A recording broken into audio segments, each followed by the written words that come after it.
স্বাগত। আজ আপনাদের শোনাতে চলেছি থ্রিলার সাক্ষী শরদিন্দু বন্দ্যোপাধ্যায়। জেলা কোর্টের দায়রা ইজলাসে খুনের মামলা শেষ হইয়াছে, আসামি বেকসুর খালাস পাইয়াছে। আমরা যে কয়জন কলিকাতার সাংবাদিক লোমহর্ষক পরিস্থিতির খবর পাইয়া এখানে আসিয়াছিলাম, তাহাদের মধ্যে অন্য সকলেই ফিরিয়া গিয়াছে, কেবল আমি রহিয়া গিয়াছি। মামলার নিষ্পত্তি হইয়া গিয়াছে এবং আসামি সুবিচার পাইয়াছে, তাহাতেও সন্দেহ নাই। তবু আমার মন সন্তুষ্ট হতে পারে নাই। কোথায় যেন একটি গুরুতর প্রশ্ন অমীমাংসিত রহিয়া গিয়াছে। শহরের ধনী এবং উচ্ছল যুবক মোহিত মোহন রক্ষিত নিজের স্ত্রীকে হত্যা করিয়া ফেরারি হয়, তারপর ধরা পড়িয়া যায়। প্রত্যক্ষ প্রমাণ অবশ্য ছিল না, কেহ মোহিতকে খুন করিতে দেখে নাই, কিন্তু জোরালো সার্কামস্ট্যান্সিয়াল এভিডেন্স ছিল। মোহিতের স্ত্রী অন্নপূর্ণা ছিল কটুভাষিনী খামদার মেয়ে। মোহিতের সহিত প্রায়ই তাহার ঝগড়া হইত, এমনকি মাঝে মাঝে মারপিটও যে হইত, পাড়া পড়শি তাহার সাক্ষী ছিল। মোহিত দায়রা সুপর্দ হইল। মামলা যখন সঙ্গীন হইয়া উঠিয়াছে, মোহিতের প্রাণ রক্ষার কোনো রাস্তা নাই, এমন সময় কালীময় ঘোষ নামক এক স্থানীয় ভদ্রলোক স্বেচ্ছায় কোর্টের পক্ষ হইতে সাক্ষী দিলেন। তিনি বলিলেন, যে রাত্রে 11টার সময় অন্নপূর্ণা খুন হয়, সে রাত্রে 10:15 হইতে প্রায় 12টা পর্যন্ত মোহিত কালীময়ের গৃহে ছিল। মোহিত তাহার স্ত্রী রূপবতী। সওয়াল জবাবের পর সন্দেহ থাকে না যে কালীময় ঘোষ সত্য কথা বলিতেছেন। তাহার সাক্ষ্যের জোরে মোহিত মুক্তি পায়। মফস্বলের মামলায় কলিকাতা হইতে সাংবাদিকেরা বড় একটা আসে না। স্থানীয় সংবাদদাতারা এই খবর পাঠায়। এই মামলার শেষের দিকে আমরা টেলিফোনে খবর পাইয়া আসিয়া জুটিলাম। কাগজে খুব হৈ হৈ হইল। তারপর মামলার নিষ্পত্তি হইলে সকলে ফিরিয়া গেল, আমি কেবল রহিয়া গেলাম। পরদিন বৈকালে আন্দাজ 5টার সময় আমি কালীময় ঘোষের বাড়িতে গেলাম।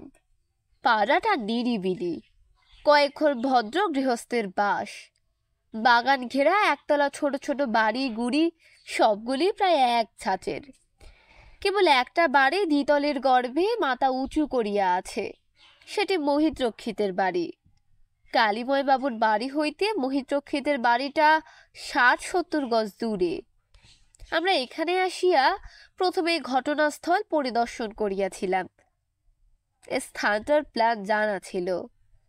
কালীময় ঘোষের ছোট্ট বাগান পার হইয়া বাড়ির সামনে উপস্থিত হইলাম। বাড়িটা নির্জন মনে হইল। একা কালীময় বাবুর সম্মুখের বারান্দায় মাদুরে বসিয়া বড়শিতে সুদা বাঁধিতেছেন। চারিদিকে মাছ ধরার সরঞ্জাম, হুইলযুক্ত 2টা ছিপ, মুগার সুতা, ময়ূরপুচ্ছের ফাতনা ইত্যাদি। কালীময় বাবুর বয়স আন্দাজ 45। দোহারা বলিষ্ঠ গোছের চেহারা, মাথা চুল ও গোপ ছোট করিয়া ছাটা। খাটো ধুতির উপর ময়লা সোয়েটার পরিয়া তিনি বসিয়া আছেন। যে বয়সে মানুষ নিজের দৈহিক পারিপট্য সম্বন্ধে উদাসীন হইয়া পড়ে, সেই বয়স। আমাকে দেখিয়া হাঁটুর উপর একটু কাপড় টানিয়া দিয়া ভ্রু তুলিলেন। আপনি? কালীময় বাবুকে আমি ইতিপূর্বে আদালতের সাক্ষীর কাঠগড়ায় দেখিয়াছি। তাহার বাহ্য আচার ব্যবহার ও প্রকৃতি সম্বন্ধে আমার মনে বেশ স্পষ্ট ধারণা আছে, কিন্তু তাহার চরিত্র চিত্র অঙ্কিত করা সহজ নয়। লোকটি ভদ্র শ্রেণীর, জাতিতে কায়স্থ, অভাবগ্রস্ত নয়, সচ্ছল অবস্থার মানুষ, অশিক্ষিত নয়, বিয়ে, তবু তাহার কথা এবং আচার ব্যবহারে কোথায় যেন একটু চাষারে ভাব আছে। চাষারে কথাটা হয়তো ঠিক হইল না, শহুরে পালিশের অভাব বলিলে ভালো হয়। পাড়াগাঁয়ের চণ্ডী মণ্ডপে তাহাকে বেমানান মনে হইবে না, কিন্তু কলিকাতার মার্জিত সমাজের কোনো ড্রয়িং রুমে তাহাকে ছাড়িয়া দিলে তিনি হস্যমধ্য বকের ন্যায় প্রতীয়মান হইবেন, তাহাতে সন্দেহ নাই। আমি নিজের পরিচয় দিলাম, তারপর তাহার কাছে গিয়া মাদুরের প্রান্তে বসিলাম। তিনি একবার রুক্ষ চোখে আমার পানে চাহিলেন, বহিলেন, সব তো চুকে বুকে গেছে, আবার কেন? আমি বললাম, না না, আমি সাংবাদিক হিসেবে আপনার কাছে আসিনি, নিতান্তই ব্যক্তিগত কৌতূহল। আপনার মতো চরিত্রবল আজকালকার দিনে দেখা যায় না। একটা দুশ্চরিত্র লম্পটের প্রাণ বাঁচাবার জন্য আপনি। তো আজ কাজ হইল না। তিনি ধীরভাবে বাধা দিয়া বলিলেন, ওসব কথা ছাড়ান দিন, কি জানতে চান? সংকুচিত প্রশ্ন করিলাম, আপনার স্ত্রী? সে পালিয়েছে। কালীময় বাবু আবার বড়শি বাঁধিতে প্রবৃত্ত হইলেন। সে কি? কোথায়? কার সঙ্গে? জানি না, খোঁজ করিনি। কিছুক্ষণ নীরবে তাহার বড়শি বাঁধা দেখিলাম। একটি বোগার সুতায় দুটি বড়শি বাঁধিতেছেন। বর্ধমানের ভালো বড়শি। বড়শি বাঁধিবার বিশেষ কায়দা আছে, যেমন তেমন করিয়া বাঁধা চলে না। প্রথমে একটি বড়শিকে সুতার এক ধারে বাঁধিয়া দুই পাশে সুতা পাকাইয়া এক করিতে হয়। তারপর অন্য বড়শি সুতার অন্য প্রান্তে অনুরূপ প্রথায় বাঁধিতে হয়। দুইটি বড়শি পাশাপাশি ঝুলিতে থাকে। আপনি ছিপে মাছ ধরতে ভালোবাসেন? হ্যাঁ। রাত্রে মাছ ধরেন কেন? মজা আছে। দিনের মাছ ধরার চেয়ে ঢের বেশি মজা। কারবাইডের সাইকেল ল্যাম্প চেলে জলের উপর আলো ফেললে মাছ আসে। আজ রাত্রে মাছ ধরতে যাবেন নাকি? না, আর হবে না। আপনার বাড়িতে এখন কে কে আছে? কেউ নেই, আমি একা নিজে রেঁধে খাচ্ছি। কিছুক্ষণ বড়শি বাঁধা দেখিয়ে বলিলাম, আচ্ছা, মহিতরক্ষী তার স্ত্রীকে খুন করেনি তা যেন প্রমাণ হলো, কিন্তু কে খুন করেছিল তা তো জানা গেল না। কালীময় আমার পানে একটি অবজ্ঞাপূর্ণ দৃষ্টি নিক্ষেপ করিয়া বলিলেন, আপনি আইনের কিচ্ছু জানেন না দেখছি। কে খুন করেছে এ মামলায় তা জানবার দরকার নেই। মোহিত রক্ষিত খুন করেনি প্রমাণ হলেই যথেষ্ট। তবু কে খুন করেছে জানা দরকার তো। সে ভাবনা পুলিশের। তা বটে, তবু। বড়শি বাঁধা শেষ হইলে কালীময় সুতা তুলিয়া ধরিয়া নিরীক্ষণ করিতে করিতে যেন অন্যমনস্কভাবেই প্রশ্ন করিলেন, আপনি মদ খান? মদ? হ্যাঁ, মদ, হুইস্কি, ব্রান্ডি, জিন। খান? সত্য কথা বলিলাম, পরের পয়সায় পেলে খাই। তবে আসুন। কালীময় আমাকে বাড়ির ভিতর বসিবার ঘরে লইয়া গেলেন। কালীময়ের মনের মধ্যে অনেক কথা জমা হইয়াছিল। সে রাত্রে আমরা দুজনে মুখোমুখি বসিয়া একটি বোতল হুইস্কি সাবার করিয়াছিলাম।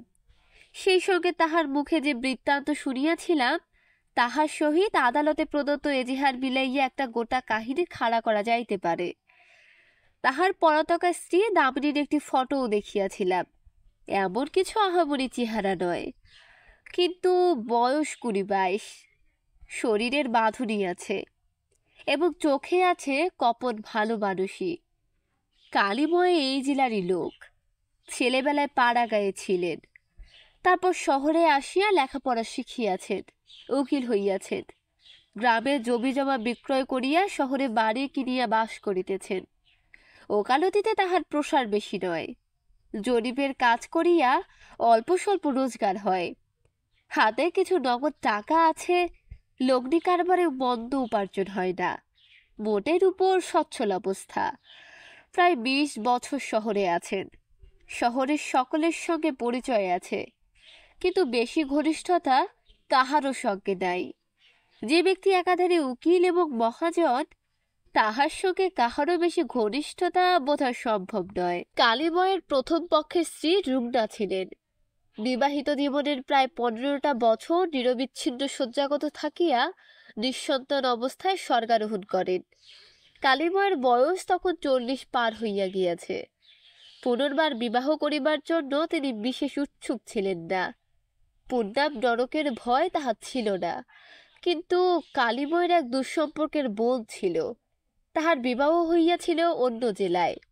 কালীময় বিপত্তিক হইয়াছেন শুনিয়া সে আসিয়া দাদাকে ধরিয়া বসিল। তাহার স্বামীর এক দুঃসম্পর্কের ভগিনী আছে, মেয়েটি অনাথা, তাহাকে উদ্ধার করিতে হইবে। রূপবতী গুণবতী কন্যা নেহাত অনাথা বলিয়া এই দুঃসম্পর্কের ভারের গলায় পড়িয়াছে। রূপবতী গুণবতী কন্যা নেহাত অনাথা বলিয়াই দুঃসম্পর্কের ভাইয়ের গলায় পড়িয়াছে।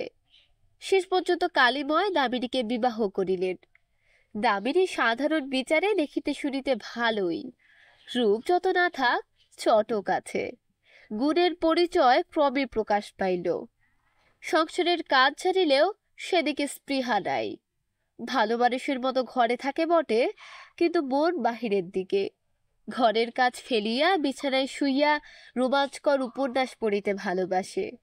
সাজগোজের দিকে নজর বেশি, সিনেমা দেখার দিকে প্রচণ্ড লোভ। প্রথমে কালীময় কিছু দেখিতে পান নাই, ক্রমে নবপরিচয়ের ঘোলা জল পরিষ্কার হইতে লাগিল। কিন্তু নূতন বউয়ের যে দোষগুলি তিনি দেখিতে পাইলেন, সেগুলি তাহার মারাত্মক মনে হইল না। দামিনী সাধারণ মেয়ে, এরূপ সাধারণ মেয়ে সাধারণ দোষগুণ লইয়া সংসার সুন্দর লোক ঘর করিতেছে। কালীময় বিশেষ উদ্বিগ্ন হইলেন না। বছর খানেক কাটিয়া গেল। কালীময় ধীরে ধীরে উপলব্ধি করিলেন দামিনী সাধারণ মেয়ে নয়, সে অত্যন্ত স্বার্থপর। অন্যের সুখ সুবিধা সামর্থ্যের কথা সে ভাবে না। তাহার একটা প্রচন্ড জীবন আছে, তাহার অতীত জীবনে কোনো গুপ্ত রহস্য আছে। সে অত্যন্ত সরল নিরীহ মুখ লইয়া অনর্গল মিথ্যা কথা বলে। সে লুকাইয়া লুকাইয়া কাহাকে চিঠি লেখে। একদিন একটা সামান্য ঘটনা ঘটিল। কালীময়ের বাড়ির ঠিক সামনের রাস্তার ধারে একটা ডাক বাক্স আছে। দুপুরবেলা কালীময় একটা দলিল লইবার জন্য কোর্ট হইতে বাড়ি ফিরিতেছিল।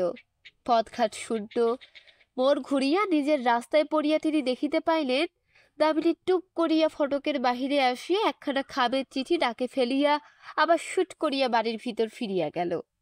কালীময় গৃহে প্রবেশ করিয়া দামিনীকে বলিলেন, আজ দুপুরে ঘুমোওনি দেখছি, কাকে চিঠি লিখলে?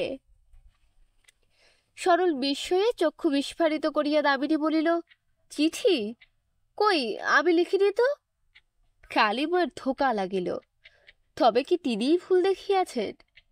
তিনি আর কিছু বলিলেন না। দলিল লইয়া আদালতে ফিরিয়া গেলেন। কিন্তু তাহার মন অনিশ্চয়ের সংশয়ে প্রশ্নসংকুল হইয়া উঠিল। 2-3 দিন পরে কালীময়ের দুঃসম্পর্কে সেই ভগিনীপতি আসিয়া উপস্থিত হইলেন। যাহার গৃহে দামিনী থাকিত তিনি।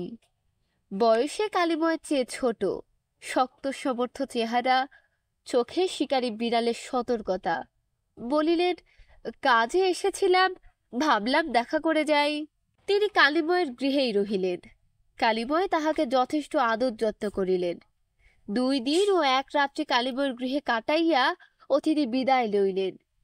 কিন্তু তিনি কি কাজে আসিয়াছিলেন তাহা ঠিক বোঝা গেল না, কারণ এখানে আসিয়া তিনি একবারও গৃহের বাহির হন নাই। কালীময় অবশ্য যথারীতি দুপুরবেলা কোর্টে গিয়াছেন। অতঃপর তিনি মাঝে মাঝে আসেন, 2-1 দিন থাকিয়া চলিয়া যান। কালীময় সন্দিগ্ধ প্রকৃতির লোক নন, কিন্তু তার মনেও খটকা লাগে। লোকটির সম্পর্কে দামিনীর ভাই, অথচ তাহাদের সম্পর্কটা ঠিক যেন স্বাভাবিক নয়। কালীময়ের সম্মুখে তাহারা এমন সংকুচিত হইয়া থাকে কেন? কোথায় যেন কিছু গলদ আছে। যা হোক, এইভাবে আরো বছরখানেক কাটিয়া গেল। কালীময় দিনের বেলা কোর্টে যান, সন্ধ্যার পর একটু হুইস্কি পান করেন। এ অভ্যাস তাহার আগে ছিল না, সম্প্রীতি হইয়াছে। তাহার ভারী মাছ ধরার শখ। আগে সপ্তাহে অন্তত একবার চৌধুরীদের পুকুরে রাত্রিকালে মাছ ধরিতে যাইতেন। এখন আর অত বেশি যাওয়া হয় না, তবুও মাঝে মাঝে যান। জরিপের কাজ পড়িলে 2-3 দিনের জন্য বাহিরে যাইতে হয়। তখন দামিনী বাড়িতে একলা থাকে। একলা থাকিতে তাহার ভয় নাই। কালীময়ের বাড়িতে বেশি লোকের আসা যাওয়া নাই। যাহারা আসে কাজের দায়ে আসে। কদাচিৎ 2-1 মক্কেল কখনো খাতক টাকা ধার লইতে বা শোধ দিতে আসে। পড়শিদের সঙ্গে কালীময়ের নামমাত্র পরিচয়। কেবল মোহিতরক্ষিতের সহিত একটু ব্যবহারিক ঘনিষ্ঠতা আছে। মোহিতরক্ষিত ফুর্তিবাদ ছোকরা, সুদর্শন চেহারা, মিষ্ট আচার ব্যবহার, কিন্তু প্রচণ্ড জুয়ারি। বন্ধুদের পাল্লায় পড়িয়া মাঝে মাঝে মাদক দ্রব্য সেবন করে, কিন্তু নেশাখোর নয়। প্রকাশ্যে চরিত্রদোষ ছিল না, কারণ ঘরে ছিল খাদ্যার বউ। এই মোহিতরক্ষিত মাঝে মধ্যে আসিত কালীময়ের কাছে টাকা ধার লইতে। তাহার পিতা তাহার জন্য যথেষ্ট সম্পত্তি রাখিয়া গিয়াছিলেন, কিন্তু নগদ টাকা এমনভাবে বাঁধিয়া দিয়া গিয়াছিলেন যে প্রতি মাসে একটা বাধা বরাদের বেশি সে হাতে পাইত না। তাই মাসের শেষের দিকে হঠাৎ টাকার ঘাটতি হইলে মোহিত কালীময় নিকট রিস্ট ওয়াচ বা আংটি বাঁধা রাখিয়া কখনো বা শুধু হাতের টাকা ধার লইত, আবার হাতে টাকা আসিলেই ঋণ শোধ করিয়া দিত। কালীময় মোহিতকে মনে মনে পছন্দ করিতেন, কারণ সে জুয়ারি হইলেও মহাজনকে ফাঁকি দিবার চেষ্টা করিত না।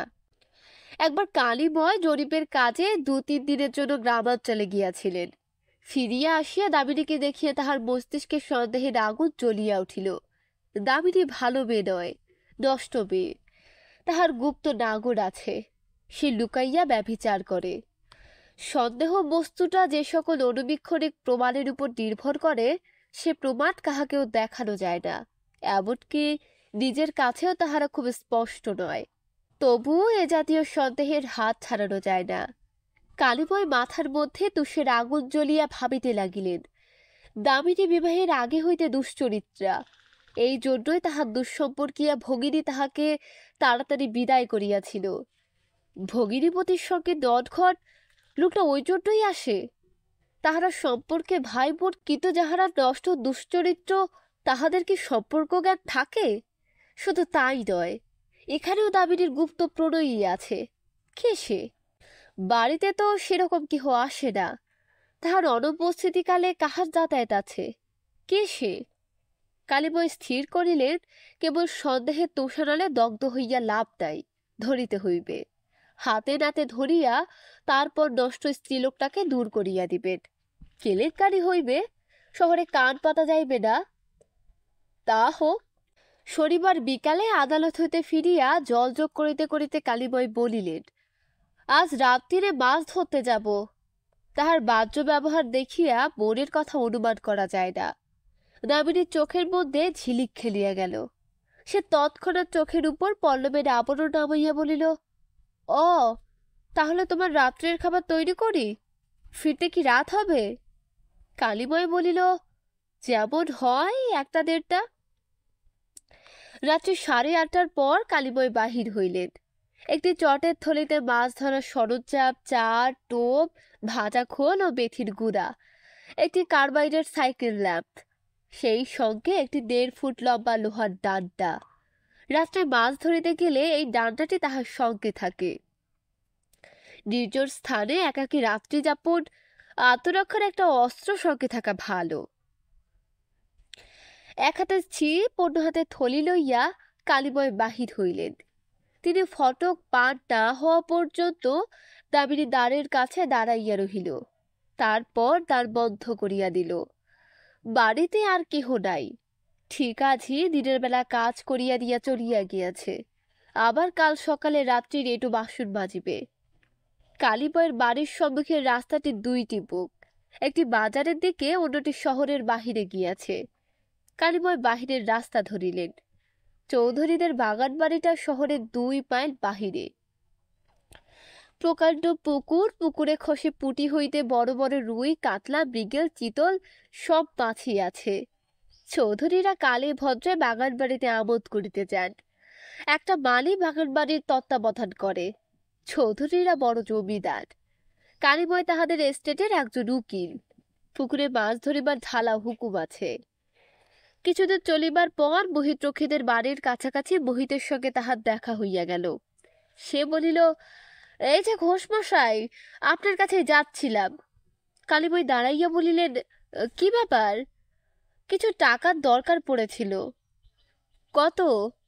100 তা এখন তো হবে না, কাল সকালে এসো। তাই যাব। কোথায় চলেছেন? চৌধুরীদের পুকুরে? হ্যাঁ। বেশ আছেন। একটু হাসিয়া মোহিত চলিয়া গেল। নিজের বাড়িতে ফিরিয়া গেল না, শহরের কোনো জুয়ার আড্ডায় গেল।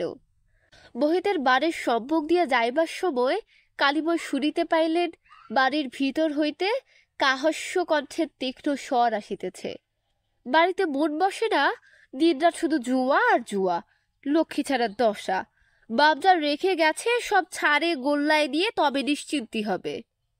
চলিতে চলিতে কালীময় ভাবিতে লাগিলেন, মোহিতের বউ সুন্দরী এবং যুবতী, কিন্তু কি গলা, কি বেজাজ! দুনিয়ায় বিবাহ করিয়া কেহ সুখী হইয়াছে কি?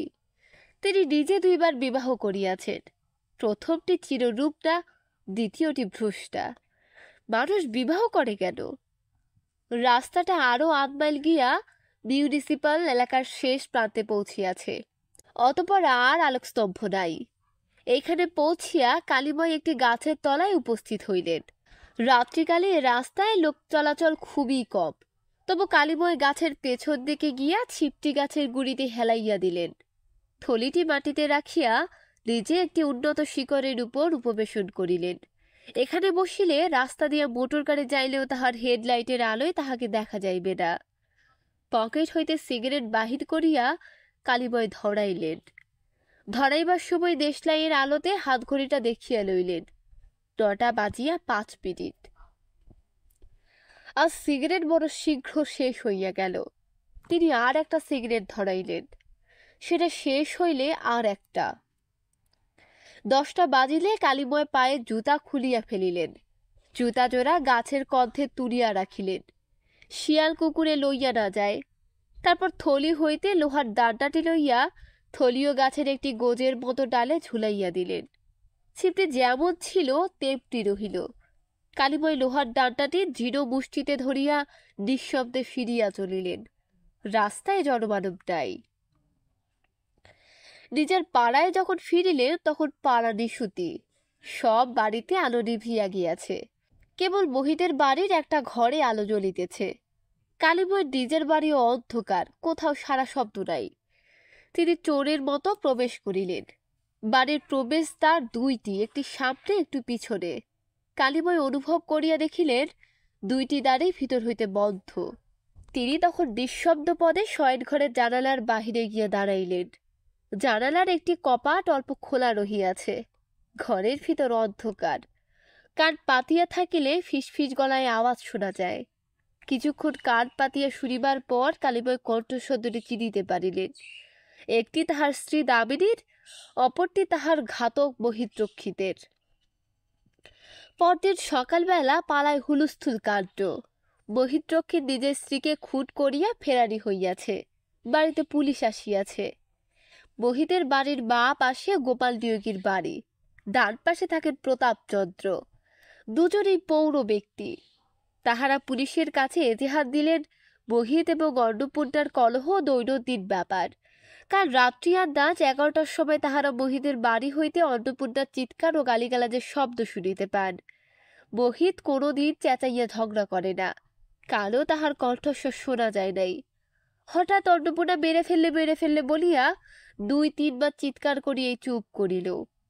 ব্যাপার এতটা চরমে আগে কখনো ওঠে নাই। কিন্তু দাম্পত্য কলহে বাহিরের লোকের হস্তক্ষেপ করিতে যাওয়া বুড়োতা, তাই গোপাল নিয়োগী এবং প্রতাপচন্দ্র অত রাত্রে আর বাড়ির বাহির হন নাই।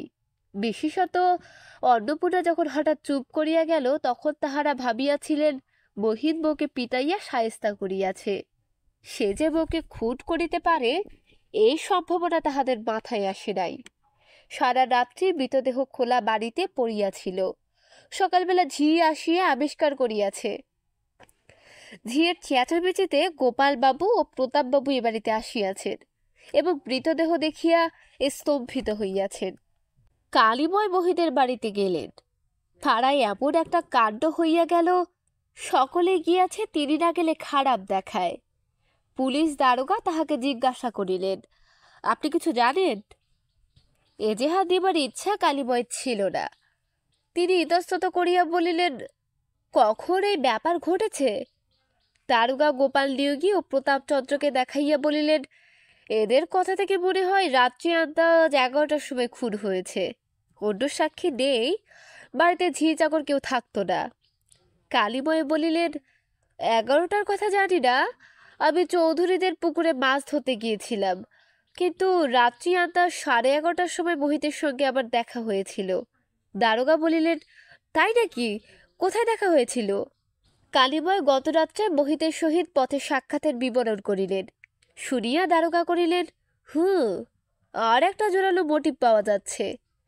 মৃত মহিলার গলায় 10-12 ভরি ওজনের সোনার হার ছিল। খুনি সেটা নিয়ে গেছে।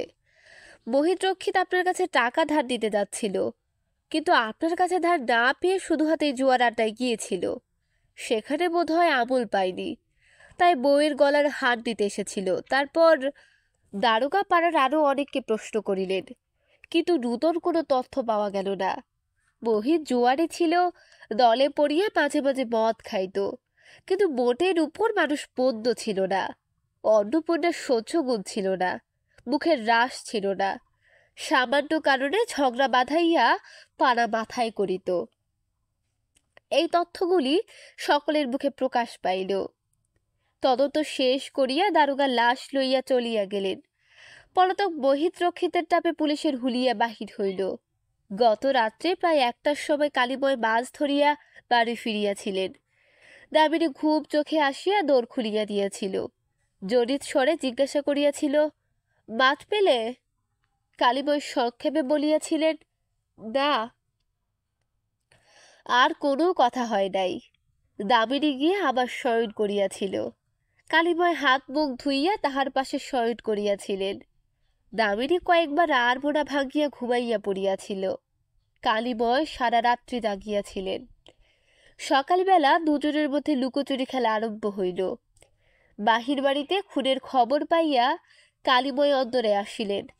দামিনীকে বলিলেন, কাল রাত্রে মহিদ্রক্ষিত বউকে খুন করে পালিয়েছে। দামিনী চা তৈরি করিতেছিল। তাহার মুখখানা হঠাৎ শুকাইয়া সিদ্ধ হইয়া গেল। সে চকিত ভয়ার্ত চক্ষু একবার তুলিয়া তৎক্ষণাৎ নত করিয়া ফেলিল। কালীময় বলিলেন, মোহিতকে তুমি দেখেছ নিশ্চয়ই? আমার কাছে আসতো টাকা ধার করতে। দামিনী চোখ তুলিল না, জড়াইয়া জড়াইয়া বলিল, কি জানি, মনে পড়ছে না। চা পান করিয়া কালীময় ঘটনাস্থলে গেলেন। সেখান হইতে ফিরিতে বেলা প্রায় দুপুর হইল। বাড়ি আসিয়া তিনি দামিনীকে বলিলেন, কাল রাত্রির 11টার সময় মোহিত তার বউকে খুন করেছে। দামিনীর চোখে ঝিলিক খেলিয়া গেল। সে অন্যদিকে চোখ ফিরাইয়া বলিল, তাই নাকি? কথাটা অত্যন্ত নিরস ও অর্থহীন শুনাইল। মনের স্পর্শহীন নিষ্প্রাণ বাধা বলি। পরদিন সোমবার। মোহিতের হুলিয়া শহরের বাহিরেও জারি হইয়া গিয়াছে, কিন্তু মোহিত এখনো ধরা পড়ে নাই। শহর হইতে 3 স্টেশন দূরে বড় জংশন। সোমবার সন্ধ্যেবেলা পুলিশের জমাদার অভয় সিকদার জংশনের সদর প্ল্যাটফর্মে পায়চারি করিতেছিল। সে এক রাত্রের জন্য ছুটি লইয়া ধুতি পাঞ্জাবি পরিয়া শ্বশুরবাড়ি যাইতেছে। তাহার বয়স 27-28। প্রথম পুত্র সন্তান জন্মিয়াছে, তাই পুত্রমুখ দর্শনের জন্য সে এক রাত্রির ছুটি পাইয়াছে। তাহার শ্বশুরবাড়ি বেশি দূরে নয়, ট্রেনে ঘণ্টা 3 রাস্তা, কিন্তু জংশন পর্যন্ত আসিয়া সে আটকাইয়া গিয়াছে। ওদিকে ট্রেনের কি গোলযোগ হইয়াছে, 2.5 ঘণ্টা লেট। অভয় সিকদার অধীরভাবে প্ল্যাটফর্মে পায়চারি করিতেছে। সময় যেন কাটিতে চায় না। সে স্টেশনের পরিচিত মালবাবু ও চেকারদের সঙ্গে গল্প করিয়াছে। স্টেশনের প্ল্যাটফর্মে যে ছোট পুলিশ থানা আছে, সেখানে বসে আড্ডা দিয়াছে। পলাতক খুনি আসামি মহিদ্রক্ষিত সম্বন্ধে আলোচনা করিয়াছে। আসামিকে সে চেনে, কিন্তু এখন আর তাহাকে কোথায় পাওয়া যাইবে, সে এতক্ষণে হিল্লি দিল্লি মক্কা মদিনা পার হইয়া গিয়াছে। কাল আবার শেষ রাত্রে ট্রেনে চড়িয়া ফিরিতে হইবে, দারোগা বাবু বলিয়া দিয়াছেন। পুত্রমুখ দর্শনে আত্মহারা হইয়া দেরি করিলে চলিবে না। ভোরবেলায় যথাসময় ডিউটিতে আসা চাই। প্ল্যাটফর্মে অন্য গাড়ি আসিতেছে যাইতেছে, যাত্রীরা উঠিতেছে নামিতেছে। একটা ট্রেন চলিয়া গেল, কিছুক্ষণের জন্য প্ল্যাটফর্ম খালি হইয়া যাইতেছে। ক্রমে স্টেশনের আলোগুলি জ্বলিয়া উঠিল। এতক্ষণে শ্বশুরবাড়ি পৌঁছিয়া যাইবার কথা। দুত্তর। অভয় ক্লান্তভাবে একজন চেকারকে গিয়ে বলিল, আর কত দেরি দাদা, গাড়ি আসতে? চেকার বলিলেন, আসছে আসছে, আর মিনিট 20। তারপর মিষ্টি খাওয়াচ্ছ কবে? অভয় হু হু করিয়া হাসিয়া বলিল, সব হবে দাদা, আগে ছেলেটাকে দেখে আসি, আপাতত এই একটা চলুক, বলিয়া সিগারেটের প্যাকেট বাহির করিয়া দিল। চেকার সিগারেট লইয়া প্রস্থান করিলে অভয় অনুভব করিল তাহার ক্ষুধার উদ্রেক হইয়াছে। সম্ভবত মিষ্টি খাওয়ানোর কথায় ক্ষুধার কথা মনে পড়িয়া গিয়াছে। সে 3rd ক্লাস যাত্রীদের বিশ্রাম মণ্ডপের দিকে চলিল। সেখানে খাবার ও চায়ের স্টল আছে। মণ্ডপের প্রকাণ্ড চত্বরে 2-4 জন যাত্রী, কেহ শুইয়া কেহ বসিয়া সময় কাটাইতেছে। ইলেকট্রিক বাতির আলোতে অন্ধকার দূর হইয়াছে বটে, কিন্তু আবছায়া কাটে নাই। চায়ের স্টলে উজ্জ্বল আলো আছে। অভয় স্টলে গিয়া চা ও বিস্কুট চাহিল। স্টলের সামনে কেবল একজন লোক দাঁড়াইয়া চা খাইতেছিল। মাথায় বর্মী ভঙ্গিতে রুমাল বাঁধা, মুখে 2-3 দিনের দাড়ি। অভয় স্টলে আসিলে সে একটু সরিয়া গিয়া তাহার দিকে পিছন ফিরিয়া দাঁড়াইয়া চা খাইতে লাগিল। অভয় প্রথমে তাহাকে লক্ষ্য করে নাই। বিস্কুট সহযোগে চা খাইতে খাইতে সে একসময় লোকটার মুখের পাশ দেখিতে পাইল। গালে গভীর কালির দাগের মতো দাড়ি সত্ত্বেও অভয় চিনিতে পারিল। হাতের চায়ের পেয়ালাটা একেবারে পিরিচের উপর নাচিয়া উঠিল। তারপর ক্ষণিকের জন্য সে নিশ্চল হইয়া গেল। মাথার মধ্যে প্ল্যান ঠিক করিতে করিতে অভয় চা শেষ করিল। স্টলওয়ালাকে পয়সা দিয়া অলস কণ্ঠে জিজ্ঞাসা করিল, পানের দোকানটা কোন দিকে? স্টলওয়ালা বলিল, পান সিক্রেট আপনি প্ল্যাটফর্মে পাবেন, হকারের কাছে। যেন কোনো তাড়া নাই, এমনি মন্থর পদে অভয় প্ল্যাটফর্মে ফিরিয়া গেল। তারপর ছুটিতে ছুটিতে থানার ঘরে প্রবেশ করিল। 5 মিনিট পরে সে আবার চায়ের স্টলে ফিরিয়া আসিল।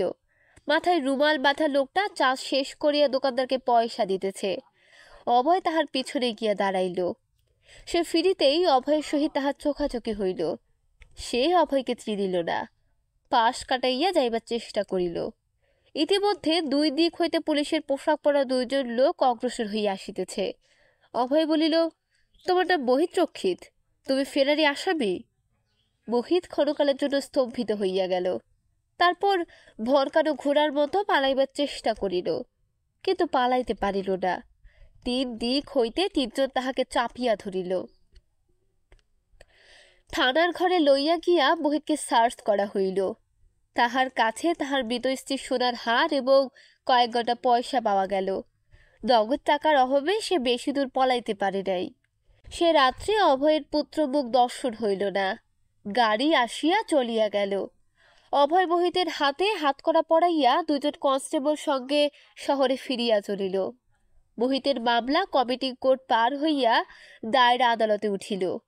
মোহিতের পক্ষে একজন নামজাদা ফৌজদারি উকিল নিযুক্ত হইয়াছিলেন, তার সঙ্গে 2-3 জন জুনিয়র। সরকারের পক্ষ ছিলেন স্থানীয় প্রবীণ পাবলিক প্রসিকিউটর।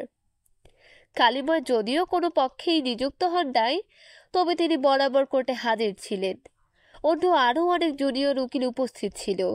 তাছাড়া শহরের কৌতূহলী জনসাধারণ ভিড় করিয়া মজা দেখিতে আসিয়াছিল। আসামির কাজ করায় মোহিত রক্ষিত একমাথার রুক্ষ চুল ও একমুখ দাড়ি লইয়া নত নেত্রে দাঁড়াইয়াছিল। হাকিম রাম রাখাল সেন আসিয়া বিচারকের সামনে উপবিষ্ট হইলে মামলা আরম্ভ হইল। রাম রাখাল সেন কড়া মেজাজের বিচারপতি। তাহার এজলাসে উকিলেরা বৃথা বাক্য ব্যয় বা চেঁচামেচি করিতে সাহস করে না। জুরি নির্বাচন সম্পন্ন হইলে সরকারি উকিল সংক্ষেপে মামলা বয়ান করিলেন। মোহিত রক্ষিত উচ্ছৃঙ্খল যুবক। জুয়া এবং আনুষঙ্গিক নানা প্রকার কদাচারে পৈতৃক পয়সা ওড়ানোই তাহার একমাত্র কাজ ছিল। তাহার সতী সাধী স্ত্রী অন্নপূর্ণা তাহাকে সৎ পথে আনিবার চেষ্টা করিত, কিন্তু পারিয়া উঠিত না। এই লইয়া স্বামী স্ত্রীতে প্রায় বর্ষা হইত। নিজের রুচি ও প্রবৃত্তি অনুযায়ী কাজে বাধা পাইয়া মোহিত স্ত্রীর প্রতি অতিশয় বিদ্বেষ ভাবাপন্ন হইয়া উঠিয়াছিলেন। গত 27 সেপ্টেম্বর শনিবার স্বামী স্ত্রীর বিরোধ চরমে উঠিল। মোহিতের জুয়া খেলিবার প্রবৃত্তি চাগার দিয়াছিল, অথচ মাসের শেষে তার হাতে টাকা ছিল না। সে প্রথমে টাকা ধার করিবার চেষ্টা করিল, কিন্তু ধার না পাইয়া স্ত্রীর গলার হার বন্ধক দিয়া টাকা সংগ্রহ করিবার মতলব করিল। রাত্রি 10:30টার পর সে গৃহে ফিরিয়া স্ত্রীর নিকট হার চাহিল। অন্নপূর্ণা হার দিতে অস্বীকার করিল। তখন মোহিত স্ত্রীর মাথায় প্রচণ্ড আঘাত করিয়া তাহাকে খুন করিল এবং তাহার গলা হইতে হার খুলিয়া লইয়া ফেরারি হইল। 2 দিন পরে সোমবার সন্ধ্যায় রেলওয়ে জংশনে পুলিশ মোহিতকে গ্রেপ্তার করে। তাহার সঙ্গে তখনও তাহার মৃত স্ত্রীর হার ছিল। সেই হার পুলিশ কর্তৃক কেমিক্যাল অ্যানালিস্টের কাছে প্রেরিত হয়। হার পরীক্ষার ফলে জানা গিয়েছে তাহাদের রক্ত লাগিয়াছিল এবং সেই রক্ত মোহিতের স্ত্রীর রক্ত, অন্তত একই গ্রুপের রক্ত। ডাক্তারিতে যাহাকে এবি গ্রুপের রক্ত বলে, সেই রক্ত। খুনের প্রত্যক্ষদর্শীর সাক্ষী অবশ্য নাই, কিন্তু সব প্রমাণ মিলাইয়া অনিবার্যভাবে প্রতিপন্ন করা যায় যে মোহিত নিজের স্ত্রীকে খুন করিয়াছে। এ বিষয়ে রিজনেবল ডাউটের অবকাশ নাই। আসামিকে প্রশ্ন করা হইল, তুমি দোষী কি নির্দোষ?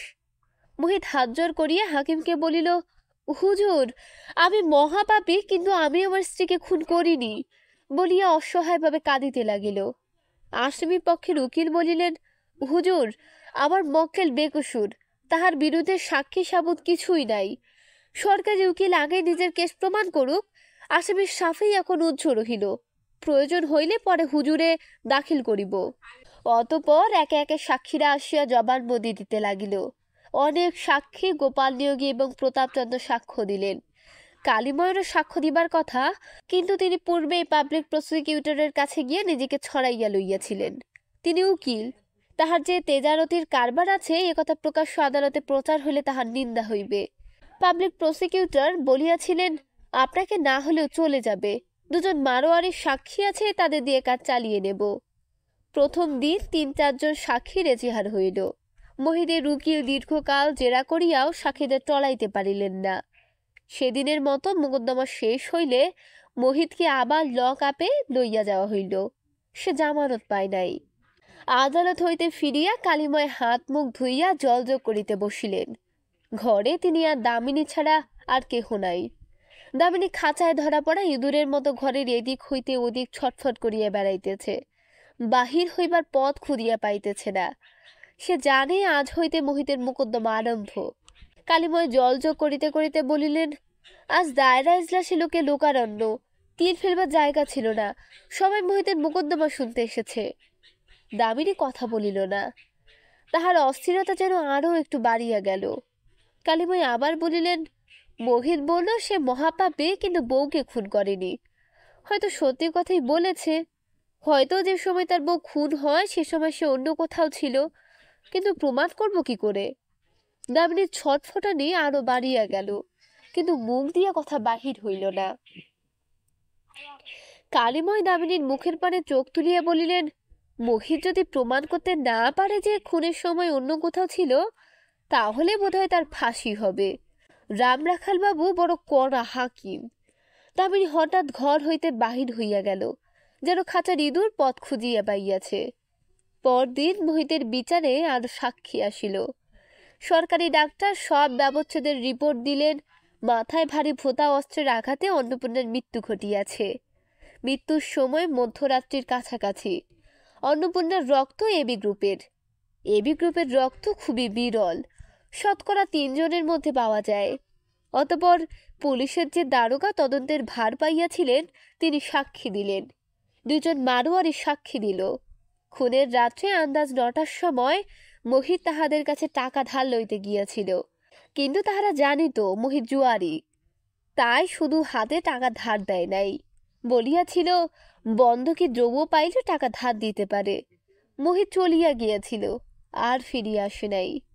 সাক্ষীদের জেরা শেষ করিতে করিতে দ্বিতীয় দিনের শুনানি শেষ হইল। সাক্ষীরা অটল রহিল। তৃতীয় দিনের সাক্ষীরা ভালো করিয়া মোহিতের গলায় ফাঁসির দড়ি পড়াইল। প্রথমে অভয় শিকদার আসিয়া মোহিতকে গ্রেপ্তার করিবার ইতিহাস বলিল। গ্রেপ্তারের সময় মোহিত পালাইবার চেষ্টা করিয়াছিল তাহা উল্লেখ করিল। জংশন স্টেশনের পুলিশ দারোগা মোহিতের বডি সার্চ করিয়া সোনার হাড় পাইয়াছিলেন, তাহা প্রকাশ করিলেন। সোনার হাড়ে রক্তচিহ্ন লক্ষ্য করিয়া তিনি উহা খামে ভরিয়া তদন্তের ভারপ্রাপ্ত কর্মচারীর কাছে পাঠাইয়া দেন। হাড়টি এক্সিবিট রূপে কোর্টে দাখিল করা হইল। অতঃপর আসিলেন সহকারী রাসায়নিক পরীক্ষক। তিনি বলিলেন, হাড়ে যে রক্ত লাগিয়াছিল তাহা তিনি পরীক্ষা করিয়া দেখিয়াছেন, উহা মানুষের রক্ত এবং এবি গ্রুপের রক্ত। সব ব্যবচ্ছেদকে ডাক্তারের সাক্ষ্যের সহিত মিলাইয়া তাহারও সন্দেহ রহিল না যে মোহিত রক্ষিত রক্তাক্ত দেহা মৃদা স্ত্রীর গলা হইতে হাড় খুলিয়া লইয়াছিল, এবং সে যদি খুন না করিয়া থাকে তবে ফেরারি হইল কেন?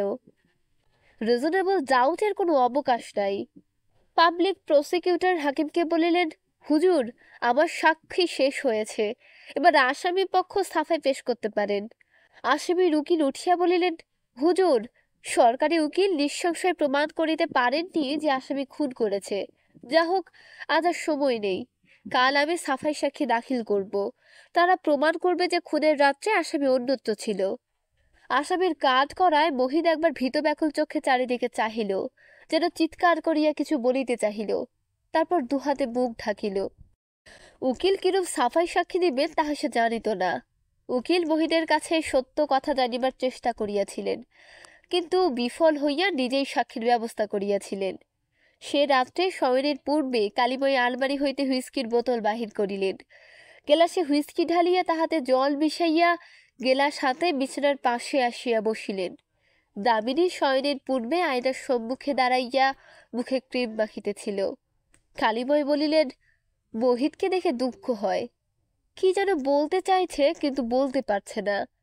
মুকুন্দমার অবস্থা ভালো নয়, বোধ করি ওর ফাঁসি হবে। দামিনী কালীময়ের দিকে মুখ ফিরাইল না, দুহাতের আঙুল দিয়া মুখে ক্রিম ঘষিতে লাগিল। কালীময় গ্লাসে চুমুক দিয়া বলিলেন, আবার কি মনে হয় জানো, এর মধ্যে স্ত্রীলোক ঘটিত ব্যাপার আছে। বহিতের সঙ্গে বোধ হয় কোনো কুলবধূর নটঘট ছিল। যে রাত্রে খুন হয় সে রাত্রে বহিত তার কাছে গিয়েছিল, কিন্তু সে কথা এখন বলতে পারছে না। এমন অনেক অপরাধ আছে যা স্বীকার করার চেয়ে ফাঁসি যাওয়াও ভালো। দামিনী আলো নিভাইয়া দিয়া বিছানায় প্রবেশ করিল। কালীময় অন্ধকারে হুইস্কির গেলাস শেষ করিয়া শয়ন করিলেন। ল্যাপের মধ্যে দামিনীর হাতে তাহার হাত ঠেকিল। দামিনীর হাত বরফের মতো ঠান্ডা। কিছুক্ষণ নীরব থাকিয়া কালীময় বলিলেন, মোহিত লুচ্ছা লম্পট হোক, ওর বোনটা ভদ্র। যার সঙ্গে ওর পীড়িত তার কিন্তু উচিত এগিয়ে আসা, সকলের সামনে দাঁড়িয়ে বলা মোহিত খুনের রাত্রে কোথায় ছিল। দিতে হবে, কলঙ্ক হবে, তবুও একটা নির্দোষ মানুষের প্রাণ তো বাঁচবে। উচিত কিনা তুমিই বলো। দামিনী লেপের ভিতর হইতে ফোঁস করিয়া উঠিল, আমি কি জানি। মোহিতের মোকদ্দমা সম্বন্ধে এই সে প্রথম কথা বলিল। কালীময়ের ইচ্ছা হইল শয্যা হইতে উঠিয়া গিয়া বাহিরের ঘরের চৌকির উপর রাত্রি যাপন করেন, কিন্তু সতী সাথীর স্ত্রী অপেক্ষা নষ্ট স্ত্রীলোকের চৌম্বক শক্তি আরো প্রবল। চতুর্থ দিন মোহিতের উকিল আদালতে 3টি সাফাই সাক্ষী পেশ করিলেন। সাক্ষী 3টিকে দেখিলে চেনা যায়, ডাব কাটা সেপাই। ভদ্র সত্তার হইলে ইহারা সমাজের যে স্তরে বাস করে তাহাকে সমাজের রথবাঙ্গ বলা চলে। নেশা, জুয়া এবং সর্ববিধ অসাধুতা তাহাদের মুখে পোস্ট অফিসের শিলমোহরের মতো কালো ছাপ মারিয়া দিয়াছে। তাহারা একে একে আসিয়া সাক্ষ্য দিল যে খুনের রাত্রে তাহারা 3 জনে মোহিতের সঙ্গে রাত্রি 9:30 হইতে 1টা পর্যন্ত ব্রিজ খেলিয়াছিল। ব্রিজ খেলা জুয়া নয়, গর্ব অফ স্কিল, সুতরাং জুয়া খেলার সম্বন্ধেও তাহারা নিষ্পাপ। শহরে একটি সিনেমা মন্দির আছে, তাহারই সংলগ্ন একটি কুঠুরিতে বসিয়া তাহারা ব্রিজ খেলিয়াছিল। সিনেমা মন্দিরের অ্যাসিস্ট্যান্ট পুরোহিত তাহাদের বন্ধু, তাই উক্ত কুঠুরিতে বসিয়া তাহারা প্রায় তাস পাশা খেলে। সেদিন রাত্রি 1টার সময় মোহিত উঠিয়া বাড়ি চলিয়া যায়। তারপর কি ঘটিয়াছে তাহা জানে না। ইহাদের সাক্ষ্য ধোপে টিকিল না, পাবলিক প্রসিকিউটরের জেরায় ভাঙিয়া পড়িল। দেখা গেল ব্রিজ খেলায় হরতন বড় কি চিরতন বড় তাহা তাহারা জানে না। সিনেমায় সেদিন কোন ছবি প্রদর্শিত হইতেছিল তাহারও তাহারা স্মরণ করিতে পারিল না। একজন সাক্ষী বলিয়া ফেলিল, সেদিনটা শুক্রবার ছিল কি শনিবার ছিল তাহা ঠিক স্মরণ নাই। 3টি সাক্ষীর এজাহার শেষ হইতে অপরাহ্ন গড়াইয়া গেল। হাকিম রামলাখার বাবুর ললাটে ভ্রুকুটি জমা হইতেছিল। তিনি আসামির উকিলকে জিজ্ঞাসা করিলেন, এরকম সাক্ষী আপনার আর কটি আছে? উকিল অপ্রতিভ হইয়া বলিলেন, আগে আমার কেস ক্লোজ করলাম, আর সাক্ষী দেব না। ভালো। হাকিম একবার দেয়াল ঘড়ির দিকে দিকপাত করিলেন, এবার তাহার আর্গুমেন্ট শুরু করুন। হুজুর, আসামির উকিল বহস আরম্ভ করিবার পূর্বে কাগজপত্র নাড়াচাড়া করিতে করিতে জুনিয়রদের সঙ্গে নিম্নস্বরে কথা বলিতেছেন। এমন সময় কালীময় কোর্টের পিছন দিকের একটি ব্রেঞ্চ হইতে উঠিয়া দাঁড়াইয়া বলিলেন, হুজুর, আমার কিছু বক্তব্য আছে। আমি এই মোকদ্দমা কোর্টের পক্ষ থেকে সাক্ষী দিতে চাই। হাকিম চকিত ভ্রুভঙ্গি করিয়া মুখ তুলিলেন। কালীময় কোর্টের সামনে আসিয়া সাক্ষীর কাঠগড়ায় উঠিলেন। হাকিমকে বলিলেন, হুজুর, আমি একজন উকিল, এই শহরের বাসিন্দা, আসামির প্রতিবেশী। মামলা সম্বন্ধে আমি কিছু জানি, হুজুরে তা পেশ করার অনুমতি দেয়া হোক। হাকিম কিয়ৎকাল স্থির চোখে কালীময়কে নিরীক্ষণ করিলেন, তারপর ঘাড় নাড়িলেন। কালীময়কে হলপ পরানো হইল। তিনি হাকিমের দিকে ফিরিয়া ধীর মন্থর কণ্ঠে বলিতে আরম্ভ করিলেন, হুজুর, এই মামলার গোড়া থেকে আমি কোর্টে হাজির আছি, সব সাক্ষীর জবানবন্দি শুনেছি। সরকারি উকিল সাক্ষী সাবুত দিয়ে প্রমাণ করেছেন যে গত 27 সেপ্টেম্বর রাত্রি আন্দাজ 11টার সময় মোহিতরক্ষী তার স্ত্রী অন্নপূর্ণার খুন করেছে। হুজুর, অন্নপূর্ণাকে কে খুন করেছে আমি জানি না, কিন্তু আমি হলফ দিয়ে বলতে পারি সে রাত্রে 11টার সময় মোহিত তার নিজের বাড়িতে ছিল না। কালিময় একটু থামিলেন। হাকিম গভীর ভ্রুকুটি করিয়া প্রশ্ন করিলেন, কোথায় ছিল? কালিময় বলিলেন, আমার বাড়িতে হুজুর। হাকিম রামরাখাল বাবুর অধরষ্ট বিদ্রুপে বক্র হইয়া উঠিল। তিনি বলিলেন, রাত্রি 11টার সময় আসামি আপনার বাড়িতে কি করছিল? আপনার সঙ্গে তাস খেলছিল? কালিময় ঈষৎ গাঢ়স্বরে বলিলেন, না হুজুর, আমি বাড়িতে ছিলাম না। হাকিম ভ্রু তুলিলেন। তবে? মাথা হেড করিয়া কালিময় বলিলেন, আমি বাড়ি নেই জানতো বলেই মোহিত আমার বাড়িতে গিয়েছিল। মোহিত আমার স্ত্রীর উপপতি। কোট ঘরের মাথার উপর বজ্রপাত হইলেও এমন লোমহর্ষক পরিস্থিতির উদ্ভব হইত না। কোর্টে উপস্থিত লোকগুলি যেন ক্ষণকালের জন্য অসাড় হইয়া গেল। তারপর পেছন দিকের ভিড়ের মধ্যে একটা চাপা কলরব উঠিল। হাকিম রামরাখাল বাবুর কষায়িত নেত্রপাত্রে আবার তৎক্ষণাৎ কক্ষ নীরব হইল বটে, কিন্তু সকলের উত্তেজিত চক্ষু পর্যায়ক্রমে একবার কালিময়ের ও একবার আসামি মোহিত রক্ষীদের পারে ফিরিতে লাগিল। মোহিত কালিময়কে কাঠগড়ায় উঠিতে দেখিয়া কাঠ হইয়া গিয়াছিল। এখন দুহাতে মুখ ঢাকিয়া বসিয়া রহিল। রামরাখাল বাবু সাক্ষীর দিকে ফিরিলেন। আপনি বলছেন আপনি বাড়ি ছিলেন না? আজ্ঞে না, আমি রাত্রি আন্দাজ 8:30টার সময় চৌধুরীদের পুকুরে মাছ ধরতে গিয়েছিলাম। তাহলে আপনি জানলেন কি করে যে আসামি আপনার বাড়িতে গিয়েছিল? আজ্ঞে, আমি আবার ফিরে এসেছিলাম। আমি দ্বিতীয় পক্ষে বিবাহ করেছি। কিছুদিন থেকে আমার সন্দেহ হয়েছিল যে আমার স্ত্রীর চালচলন ভালো নয়, তাই সেদিন যাচাই করবার জন্য মাছ ধরার ছল করে বেরিয়েছিলাম। হাকিম কিছুক্ষণ স্তব্ধ হইয়া রহিলেন। তারপর কড়া সুরে বলিলেন, এতদিনের কথা বলেননি কেন? কালিময় বলিলেন, লজ্জায় বলতে পারিনি হুজুর। নিজের স্ত্রীর কলঙ্কের কথা কে প্রকাশ করতে চায়? তাছাড়া মোহিত আমার বন্ধু নয়, আমার শত্রু। তাকে বাঁচাবার কোনো দায় আমার নেই। কিন্তু যখন দেখলাম তার ফাঁসির সম্ভাবনা অনিবার্য হয়ে পড়েছে, তখন আর থাকতে পারলাম না। যত বড় পাপীই হোক, সে খুন করেনি। এই সময় মোহিত চাপা গলায় কাঁদিয়া উঠিল। সরকারি উকিল উঠিয়া দাঁড়াইয়া বলিলেন, হুজুর, আমি সাক্ষীকে জেরা করতে চাই। হাকিম বলিলেন, অবশ্য, কিন্তু আজ আর সময় নেই। কাল সকালে সাক্ষীর জবানবন্দি নেওয়া হবে। সেদিন কোর্ট উঠিল। সন্ধ্যার সময় কালিময় গৃহে ফিরিলেন। মফস্বলের শহরে পরের কেচ্ছা হাওয়ার আগে ছোটে। কালিময় বাড়ি ফিরিয়া দেখিলেন শয়ন ঘরের দরজা ভিতর হইতে বন্ধ। তিনি কয়েকবার দরজায় ধাক্কা দিলেন, কিন্তু দামিনী বাহির হইল না। কালিময় বাহিরের ঘরে চৌকির উপর শয়ন করিয়া রাত্রি যাপন করিলেন। আদালতের ভিড় প্রথম দিনের ভিড়কেও ছাপাইয়া গিয়াছে। বিচার গৃহ ছাপাইয়া, বারান্দা ছাপাইয়া, উদ্বেল জনতা মাঠের উপর ছড়াইয়া পড়িয়াছে। আমরা কলিকাতার কয়েকজন সাংবাদিক রাত্রে খবর পাইয়া আসিয়া জুটিয়াছি এবং বিচার কক্ষে স্থান করিয়া লইয়াছি। আসামির কাঠগড়ায় মোহিতকে দেখা যাইতেছে না। সে কাঠগড়ায় খাঁচার মেঝেই বসিয়া সর্বজনের চক্ষু হইতে নিজেকে বাঁচাইবার চেষ্টা করিতেছে। কালিময়ের জবানবন্দি আরম্ভ হইল। তিনি নতুন কিছু বলিলেন না। পূর্বে যাহা বলিয়াছিলেন তাহাই বিস্তারিত করিয়া বলিলেন। মোহিতের উকিল অপ্রত্যাশিত সাক্ষী পাইয়া ভরাডুবি হইতে রক্ষা পাইয়াছিলেন।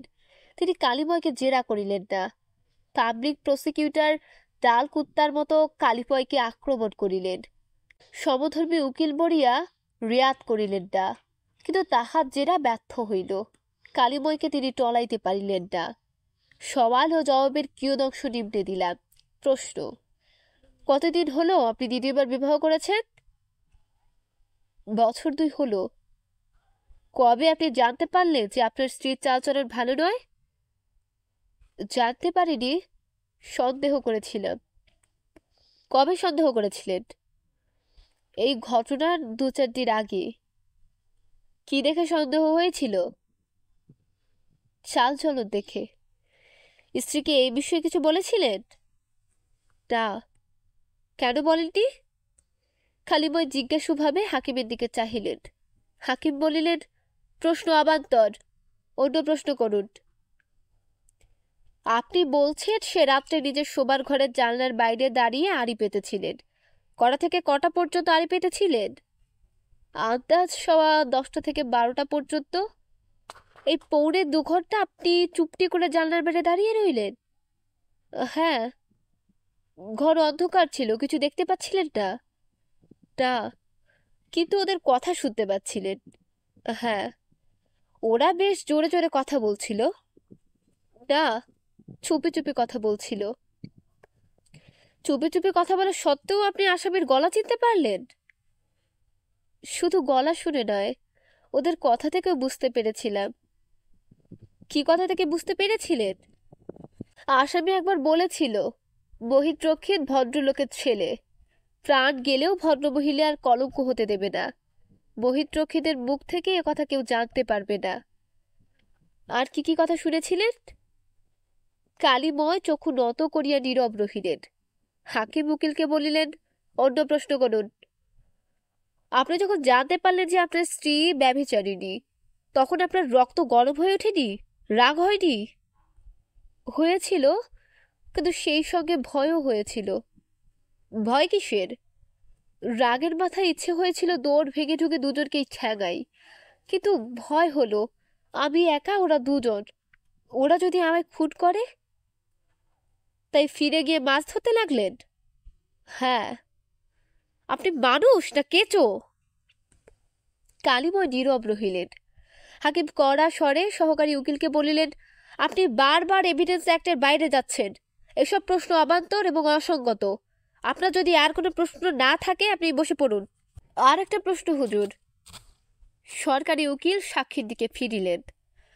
আপনার স্ত্রী এখন আপনার বাড়িতেই আছে? আজ সকাল পর্যন্ত ছিল। এই ব্যাপারের পর তার সঙ্গে আপনার সম্বন্ধ কিরকম? হাকিম আবার ধমক দিয়ে উঠিলেন, অসঙ্গত, অবান্তর, কেসের সঙ্গে প্রশ্নের কোনো সম্বন্ধ নেই। কালিময় হাকিমের দিকে ফিরিয়া বলিলেন, হুজুর, প্রশ্নের উত্তর দিতে আমার আপত্তি নেই। আমি পৌর, যুবতীকে বিবাহ করা আমার উচিত হয়নি। তাই যখন স্ত্রীর স্বভাব চরিত্রের কথা জানতে পারলাম, তখন মনে মনে স্থির করেছিলাম কোনো রকম হাঙ্গামা না করে চুপি চুপি ওকে ত্যাগ করব। কিন্তু মাঝখান থেকে এই খুনের মামলা এসে সব গণ্ডগোল করে দিল।